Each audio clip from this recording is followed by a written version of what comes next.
My name is Natalie Harper. I'm 34 years old, and I didn't realize my relationship was already over when my boyfriend smiled at me from across the table and told me he was pregnant. We'd been together for 2 years. 2 years of routines that looked stable from the outside, shared groceries, Sunday mornings that started slow and quiet, conversations about where we'd live someday. 2 years of talking about kids in the abstract, the way people do when they want the idea of a future more than the responsibility of one. His name was Lucas Reed. We met at a friend's house party. He was charismatic without trying, the kind of man who filled silence easily. I was quieter, more observant. We joked that we balanced each other out. I believed that for a long time. We moved in together after a year, split rent evenly, built a life that felt mutual, not flashy, but intentional. We talked about marriage, about timing, about children. We even joked about names late at night when it felt safe to imagine things that far ahead. That's why the shift didn't make sense at first. About 4 months ago, Lucas started pulling away. Nothing dramatic, nothing obvious enough to accuse, just absence, late nights, a new impatience when I asked simple questions. He started going out more, coming home smelling like alcohol and unfamiliar cologne. When I asked, he'd sigh, say I was reading too much into things. "You don't trust me?" he'd ask, flipping it back on me so smoothly I'd end up apologizing. Classic deflection. I knew the pattern. I just didn't want to believe it applied to us. Then, 3 weeks ago, he told me he was pregnant. We were sitting at the kitchen table with takeout from our usual place. He said it casually, between bites of noodles, like he was sharing a scheduling update. "I'm pregnant." I remember putting my fork down slowly. "What?" "I'm pregnant, about 6 weeks." He said it again, just as flat. No buildup, no emotion, no fear or joy, just information. I should have been excited. We talked about kids. Not now, but someday. Still, something felt off. The timing, the tone, the way he watched my face like he was measuring my reaction instead of sharing a moment with me. "How do you feel about it?" I asked. He shrugged. Surprised, I guess. "We weren't preventing it," he said. So here we were. That conversation should have changed everything. Instead, it felt like a transaction. I tried to hug him. He pulled away, said he was tired, went to bed early. I stayed at the table, staring at cold noodles, wondering why a life-changing announcement had left me feeling alone. Over the next few days, I tried to be supportive. I read articles, looked at baby stuff online, asked about appointments. Lucas barely engaged. He'd scroll through his phone when I talked, change the subject, give vague answers. And then his friends started acting strange. Whispers when I walked into rooms, smirks at coffee shops. One of his closest friends wouldn't even look me in the eye. I felt it, that low hum of something moving under the surface, like I was standing in the center of a plan I hadn't been told about. When Lucas's friend invited us to a party 2 weeks later, I hesitated. "I don't really feel like going," I said. He insisted, pushed, said I needed to socialize more, that I was becoming boring. That one landed harder than he expected. Still, I agreed. Told myself I was being paranoid. Told myself this was normal, that I was projecting fear onto shadows. We arrived around 8. The house was packed, music loud, drinks flowing. Lucas disappeared into his group almost immediately. I stood there with a beer in my hand, feeling like everyone knew something I didn't. About an hour in, the music turned down. People gathered in the living room, and that's when I felt it. That drop in your stomach, that instinct that whispers, "Brace yourself." Lucas climbed onto a chair and smiled. Lucas stood on the chair like he belonged there. One foot planted on the seat, the other braced against the back, drink raised slightly above his head, as if he were proposing a toast. The room quieted faster than it should have. That was the first thing that registered. Not surprise, but coordination. Like people had been waiting for this moment. "I have an announcement," he said, laughing. Someone whistled. A few people clapped. I felt every eye in the room slide toward me, not warmly, not congratulatory, but curiously, expectantly. My heart started beating slower, not faster. That strange calm that comes right before something irreversible. "I'm pregnant," Lucas said. Cheers erupted. Someone shouted, "Congratulations!" Glasses lifted, drinks sloshed, smiles everywhere. I stayed still. I didn't smile, I didn't clap, I was waiting. Because when joy is real, it doesn't come with suspense. Lucas let the noise swell, soaking it in. He looked down at me then, really looked, like he was checking whether I was ready. And then he laughed. And it's definitely not hers. He pointed straight at me, laughed again, threw his head back like he'd just delivered the punchline of the year. For a split second, my brain refused to process it, like the sentence had arrived in pieces that didn't assemble into meaning. Not mine. Laughter followed. Sharp, startled, some of it forced. A few gasps, a few uncomfortable looks, but enough people laughed to make the rest of the room feel complicit. Lucas kept pointing. I felt heat crawl up my neck, but my hands didn't shake. My face didn't change. That surprised me. This was humiliation, staged and rehearsed.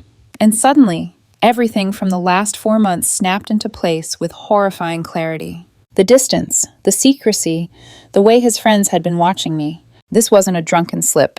This was a performance. The room went quiet again. Not because of what he'd said, but because everyone was waiting for me now. They wanted a reaction. They wanted tears, or screaming, or rage. They wanted me to collapse so Lucas could look justified. So the story would end with, "See? She's unstable." I didn't give them that. I set my glass down on the nearest table, slowly, deliberately. The sound of it touching wood felt loud in the silence. "Interesting," I said. Just one word. Lucas's smile twitched, just slightly, like a muscle misfiring. I reached into my bag and pulled out the envelope. Plain, white, sealed. I'd prepared it that afternoon, driven by nothing more than instinct.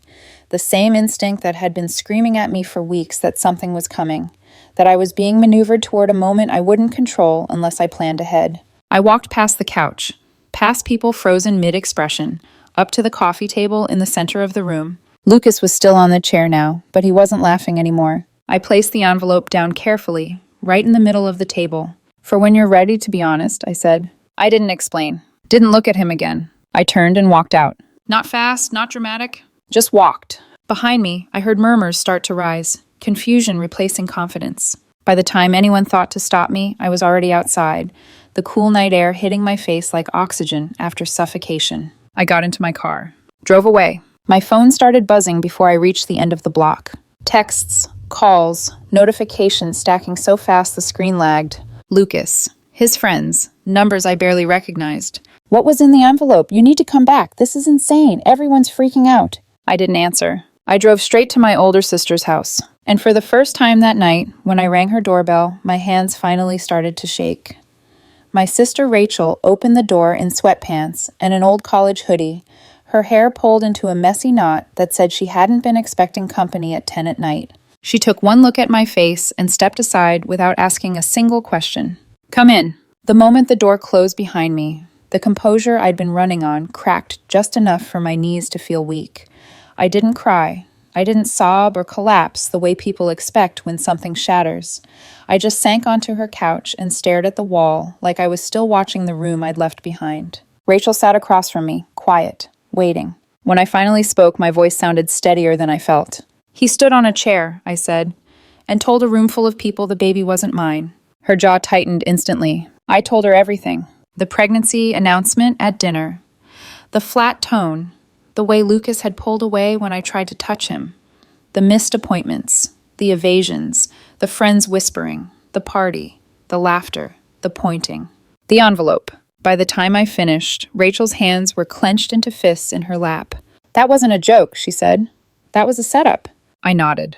"I know." She leaned forward. "So what was in the envelope?" I exhaled slowly. Proof that I wasn't blindsided. Her eyes sharpened. "Explain." I'd had the feeling for weeks, that quiet, persistent certainty that something didn't add up. Lucas's stories contradicted themselves if you listened closely. Dates shifted, details blurred, and the way he'd avoided anything concrete about the pregnancy had set off every internal alarm I had. So I started paying attention. I noticed tags on social media he didn't mention, photos from concerts he claimed he'd attended with friends, a woman in the background more than once, always cropped carefully, always just off-center. I followed the thread. Her name was Emily, Lucas's ex-girlfriend, or at least that's what he'd told me she was. Turns out she didn't think she was an ex. I messaged her, carefully, calmly, no accusations, just questions. And when we compared timelines, the truth surfaced faster than either of us expected. Lucas had been seeing both of us, telling each of us a different version of the same lie. To her, I was a controlling ex he couldn't quite get rid of. To me, she was just someone from his past. She was as shocked as I was. And when I mentioned the pregnancy, she went silent, then admitted he'd told her the baby was probably hers. That's when we both understood how deep this went. Emily wanted answers just as badly as I did. So I researched paternity testing, labs, legal timelines, what could and couldn't be done before birth, what documentation mattered. I printed everything, put it all in that envelope. Contact information, procedures, proof that the truth was already in motion, whether Lucas liked it or not. Rachel leaned back, stunned.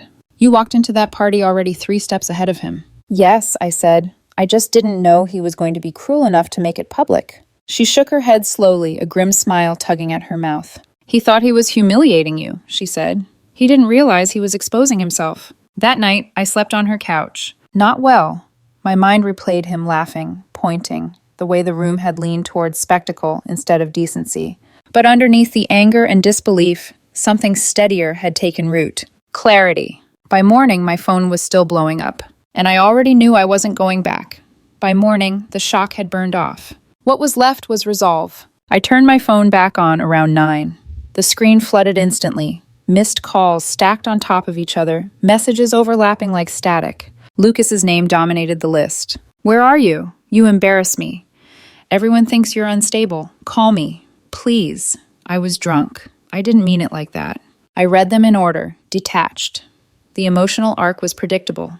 Anger, panic, bargaining, apologies wrapped in self-pity. Not once did he acknowledge what he'd actually done. I didn't reply. Instead, I texted Emily.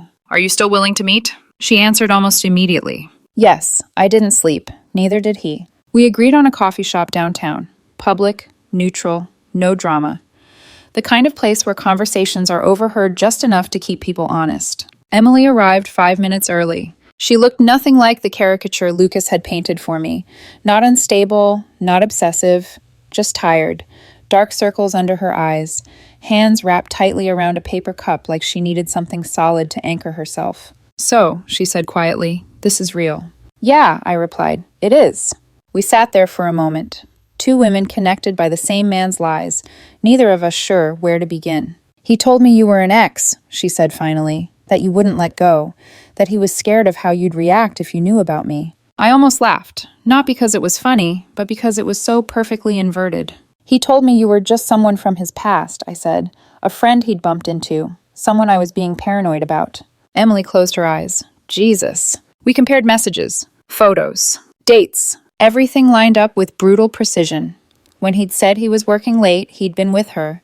When he'd claimed to be with friends, he'd been at concerts with me, or with her, depending on the night. He hadn't just cheated. He'd curated parallel realities. And the pregnancy? She asked, voice tight. He told you it might be yours. Yes. And he told a room full of people it definitely wasn't mine. Emily swallowed hard. Why would he do that? I thought about Lucas on that chair. The laughter, the pointing. Control, I said. Narrative. He wanted to humiliate me so he could rewrite the story later. She nodded slowly. He called me after the party, hysterical, said you'd overreacted, that you'd stormed out and made him look like a monster. I met her eyes. He didn't mention the chair. No. Didn't mention the pointing. No. Didn't mention laughing. Emily shook her head, disgust flickering across her face. He just said you couldn't handle the truth. Silence stretched between us. Finally, she straightened. I'll do the paternity test, whatever it takes. I need to know if I'm about to be tied to him for the rest of my life. So do I said. We shook hands, not in solidarity, not in friendship, but in mutual refusal to be manipulated any further. When I left the cafe, I felt lighter, not because things were resolved, but because the truth was no longer just in my head.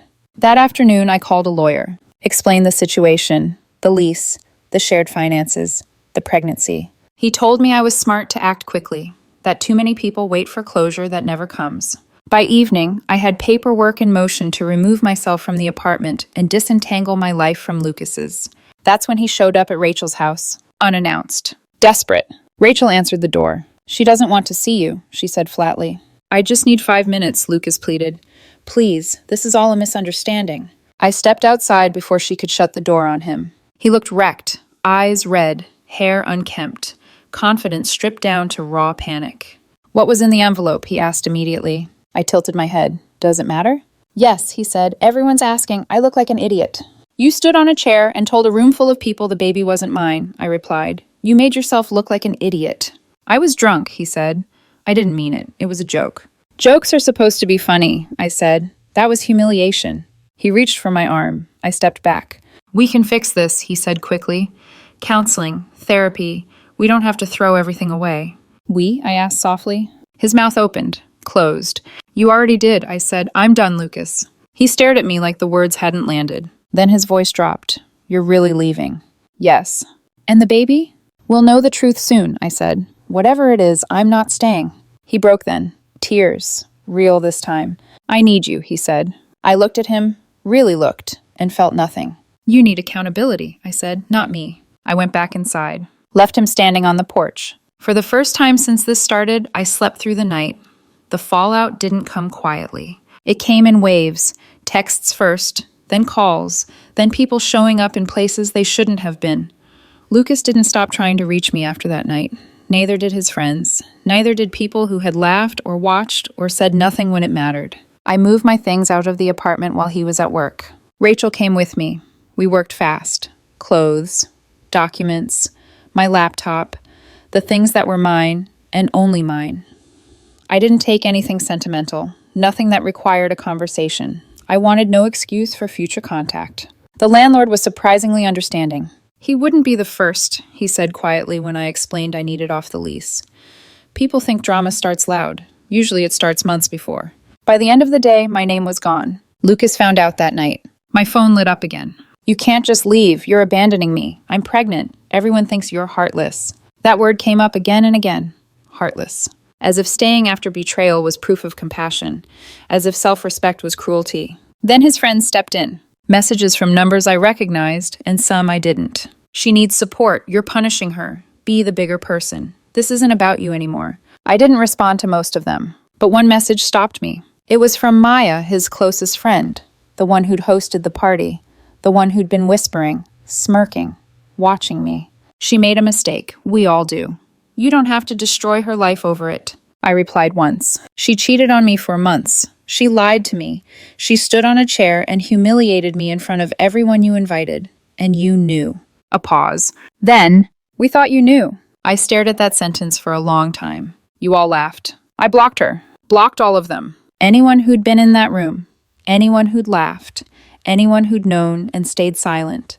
Anyone who thought my dignity was optional because her pregnancy made her untouchable. 2 days later, Lucas showed up at my work. Security escorted him out. Twice. He cried, raised his voice, told anyone who'd listen that I was abandoning him at his lowest point, that I was cruel, cold, unforgiving. I watched from behind the glass as he was led away, and for the first time, I understood something clearly. He wasn't sorry for what he did. He was sorry it hadn't worked. The calls stopped after that. Then, 4 weeks after the party, I got a call I hadn't expected. Lucas's mother. I almost didn't answer, but she'd always been kind to me, treated me like family.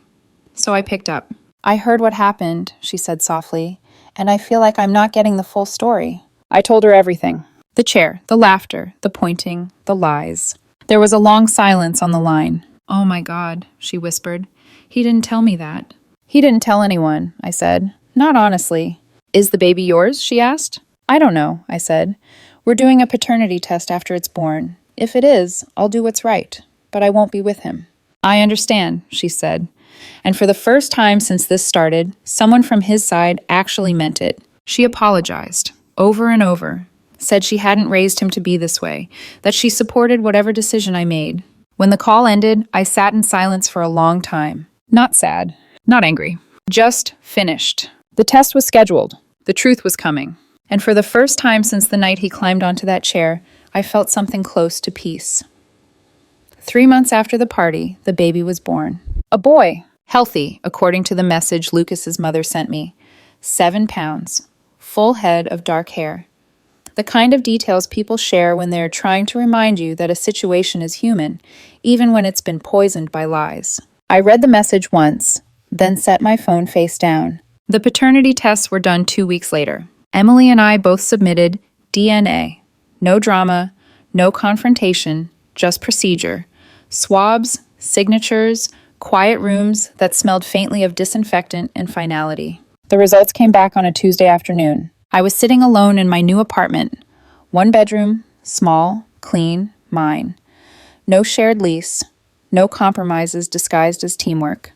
Just quiet. The email subject line was clinical. Paternity test results available. I stared at it longer than I expected to. Then I opened it. The baby was not mine. I felt relief first. Sharp, immediate, almost dizzying. Then guilt for feeling relieved. And then acceptance. This meant freedom. No shared custody calendars. No courtrooms. No lifetime tether to someone who had humiliated me for entertainment. No 18-year reminder of the night he climbed onto a chair and laughed while pointing at me. Lucas was the father. Emily told me he was trying to step up, that they were working things out. I wish them well, genuinely. Better him than me. The messages stopped after that. No more friends accusing me of abandonment. No more guilt-laced pleas. No more attempts to rewrite history. Silence has a way of settling things. Some people from the party eventually reached out. Apologies, awkward explanations, claims they hadn't known, that they felt manipulated too.